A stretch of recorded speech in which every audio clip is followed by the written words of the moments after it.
नमस्कार दोस्तों, मैं हूं घनश्याम और आप देख रहे हैं घनश्याम टेक। दोस्तों, हमारी म्यूचुअल फंड की जो सीरीज चालू है उसका ये एक अगला वीडियो है म्यूचुअल फंड का। दोस्तों, आज हम बात करेंगे म्यूचुअल फंड में growth plan versus dividend plan की। ग्रोथ प्लान और डिविडेंड प्लान में क्या डिफरेंस है, आपको क्या सेलेक्ट करना चाहिए, ग्रोथ प्लान सेलेक्ट करना चाहिए या डिविडेंड प्लान। हाँ, पहले एक छोटा सा हम समझ लेते हैं ग्रोथ और डिविडेंड में। ग्रोथ क्या है और डिविडेंड क्या है। देखिए, ग्रोथ प्लान वो प्लान है जो प्लान यानी हर महीने में हमारा जो भी इनकम या जो भी प्रॉफिट इंक्रीज होगा उस प्रॉफिट को वापस वो इन्वेस्टमेंट करते जाएंगे। यानी मान लीजिए हमने 1 लाख रुपए इन्वेस्टमेंट किया और वो 1 लाख रुपए अगले साल जाके 1,10,000 रुपए हो गए, तो वो 1,10,000 रुपए पूरा इन्वेस्टमेंट करते रहेंगे। कब तक ये हमारा प्लान चलता रहेगा? जब तक कि हमने सेलेक्ट किया है 5 साल, 10 साल, 20 साल, तब तक हमारा ये प्लान ग्रोथ प्लान चलता रहेगा। यानी हमारे जो भी प्रॉफिट होगा उस प्रॉफिट को वो इन्वेस्टमेंट यानी री इन्वेस्टमेंट ऑटोमेटिक होता रहेगा, हमें उसमें कुछ करने की जरूरत नहीं है। वो होता है ग्रोथ प्लान। और डिविडेंड प्लान वो प्लान है जो डिविडेंड प्लान यानी मान लीजिए हमारे अगले महीने में हमने 1 लाख रुपए इन्वेस्टमेंट किया, अगले साल हमको 1,20,000 रुपए मिले, तो कंपनियां, बहुत सारी कंपनियां जो डिविडेंड प्लान, जो भी कंपनी डिविडेंड प्लान लॉन्च करेगी उसमें से क्या करेगी, वो आपके प्रॉफिट में से कुछ हिस्सा आपको डिविडेंड के तौर पे पर ईयर रिटर्न करती जाएगी। यानी मान लीजिए उसको 20% का प्रॉफिट हुआ 1 लाख पे, तो उसका टोटल अमाउंट आपका हो गया 1,20,000। तो वो क्या करेगी, प्रॉफिट में से 50%, देखिए अलग अलग रेशियो होता है, किसी का 50 होता है, किसी का 25 होता है, किसी का 20 होता है, किसी का 75% होता है। यानी आपके प्रॉफिट में से वो 75% आपको रिटर्न कर देगी या प्रॉफिट में से 55% रिटर्न कर देगी। यानी आपको 1 लाख में से 10,000 रुपए यानी 50% अगर उसको डिविडेंड देना है तो 10,000 रुपए आपको हर साल रिटर्न कर देगी। तो वो होता है डिविडेंड प्लान। यानी कि हर साल आपको कुछ ना कुछ अमाउंट प्रॉफिट में से मिलता रहेगा। अगर वो म्यूचुअल फंड आपका प्रॉफिट में चल रहा है तो मान लीजिए अगर म्यूचुअल फंड में उस महीने या उस ईयर में प्रॉफिट नहीं हुआ, वो माइनस में गया, तो आपको डिविडेंड नहीं मिलेगा। डिविडेंड हमेशा प्रॉफिट पे मिलता है। डिविडेंड हमेशा प्रॉफिट पे मिलता है, यानी आपकी कैपिटल गेन पे जब प्रॉफिट होगा तब उस पर डिविडेंड देगी कंपनियां, वो म्यूचुअल फंड कंपनी डिविडेंड देगी। और हर म्यूचुअल फंड, जो भी म्यूचुअल फंड मार्केट में है, लगभग लगभग हर म्यूचुअल फंड का ग्रोथ प्लान और डिविडेंड प्लान, दो प्लान ऑटोमेटिकली लॉन्च होता रहता है, ग्रोथ प्लान और डिविडेंड प्लान, ये दोनों प्लान रहेंगे। अब देखिए, ग्रोथ प्लान उन्हें सेलेक्ट करना चाहिए जिनको पैसे को इंक्रीज होते या बढ़ते हुए, कंपाउंडिंग रिटर्न में बढ़ते हुए देखना है और पैसे की उनको जरूरत नहीं है, तो वो आप ग्रोथ प्लान में ग्रोथ प्लान आप सेलेक्ट कर सकते हैं। डिविडेंड प्लान में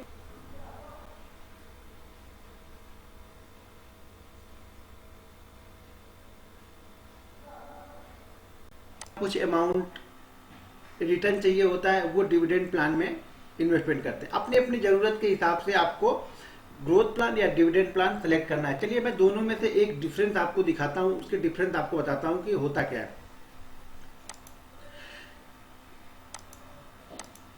जैसे मान लीजिए दो भाई हैं, राम और श्याम। राम ने ग्रोथ फंड लिया और श्याम ने डिविडेंड फंड लिया। एक ही म्यूचुअल फंड उन्होंने लिया। मान लिया कि उन्होंने एसबीआई का मैग्नम लिया, एसबीआई मैग्नम लिया, मिड कैप फंड, ठीक है। तो एसबीआई का उन्होंने फंड सेलेक्ट किया, तो एक राम ने क्या किया, ग्रोथ प्लान सेलेक्ट किया और श्याम ने क्या किया, डिविडेंड प्लान सेलेक्ट किया, और दोनों ने ही 1-1 लाख रुपए इन्वेस्टमेंट कर दिए, दोनों ने। अब देखिए, राम ने 1 लाख रुपए इन्वेस्टमेंट किया है, तो एक साल में उसकी कैपिटल हम ये मान के चल रहे हैं यहाँ पे कि 20% का ईयरली रिटर्न मुझे मिल रहा है। अब 15 का मिलेगा, 18 का मिलेगा, मैं एग्जाम्पल के तौर पे आपको बता रहा हूँ ये कि 20% का हमने मान लिया कि 20% का रिटर्न हमें मिल रहा है।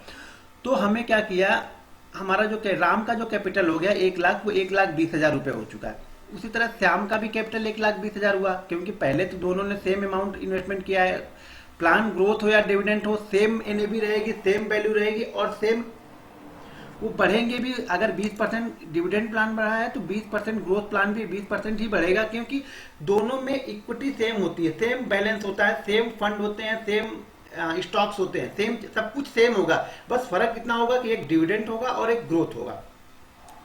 तो अब देखिए, अगले साल देखिए उसने 1,20,000 को री इन्वेस्टमेंट करके उसका हो गया 1,44,000 रुपए, जबकि जो श्याम था उसको 1,20,000 में से 10,000 रुपए उसको 50% डिविडेंड दे दिया कंपनी ने।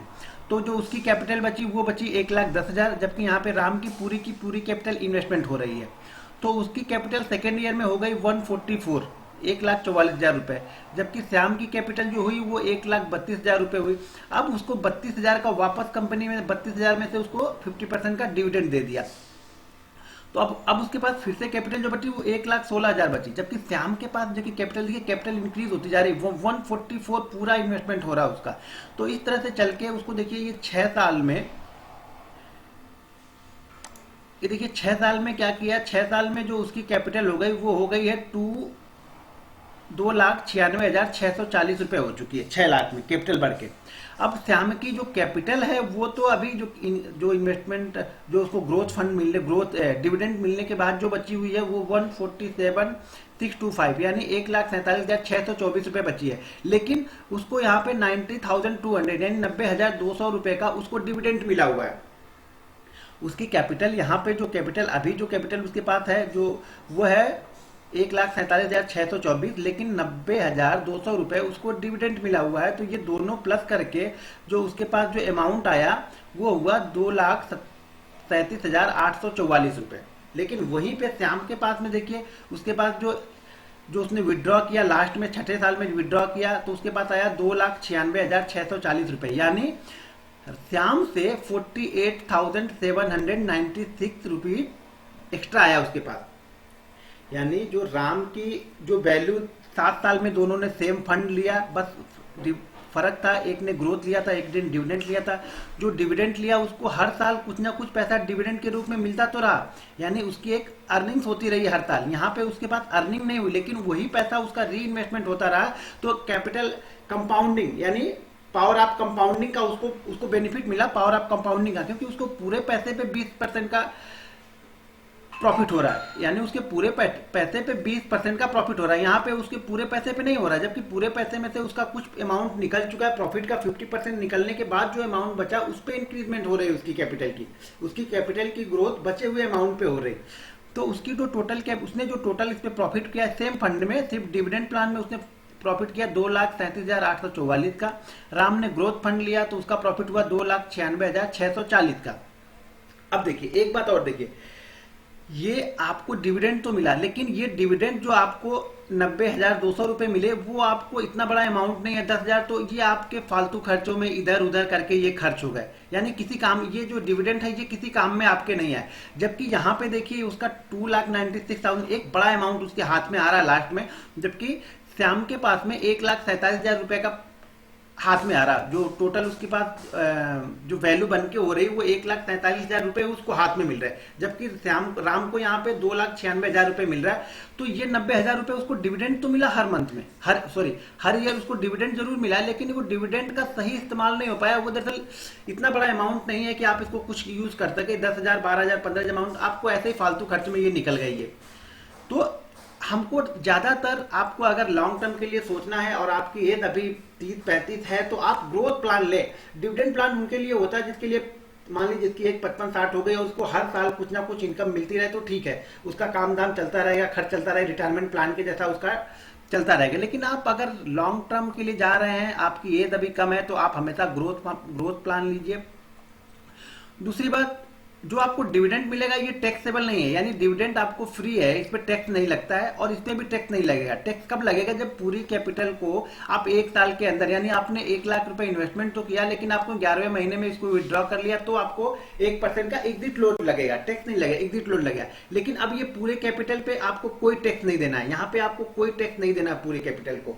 तो डिविडेंड प्लान में क्या होता है, आपको एक कुछ अमाउंट निकलते जाता है, तो जो आपको पावर ऑफ कंपाउंडिंग का जो बेनिफिट होना चाहिए था वो बेनिफिट आपको उतना नहीं मिल पाता जो ग्रोथ प्लान में मिलता है।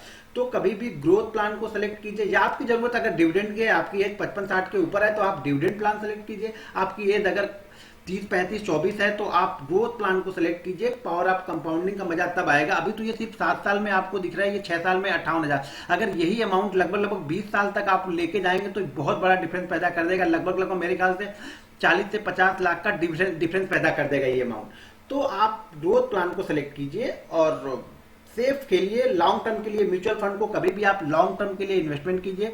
तो ये हमारी वीडियो थी ग्रोथ प्लान और डिविडेंड प्लान में क्या डिफरेंस है उसके बारे में ये वीडियो थी। आपको किस टाइप की वीडियो चाहिए म्यूचुअल फंड में, अगर आपको कोई जरूरत हो तो आप कमेंट बॉक्स में लिखिए, मैं उस तरह की वीडियो आप लोगों के लिए बनाऊंगा। ये आप लोगों के कहने पर ही मैंने वीडियो बनाया। बहुत सारे लोगों ने कमेंट किया था कि सर ग्रोथ और डिविडेंड प्लान के बीच का डिफरेंस बताइए। तो ये डिफरेंस है ग्रोथ और डिविडेंड प्लान के बीच में। तो मिलते हैं नेक्स्ट वीडियो में। जय हिंद।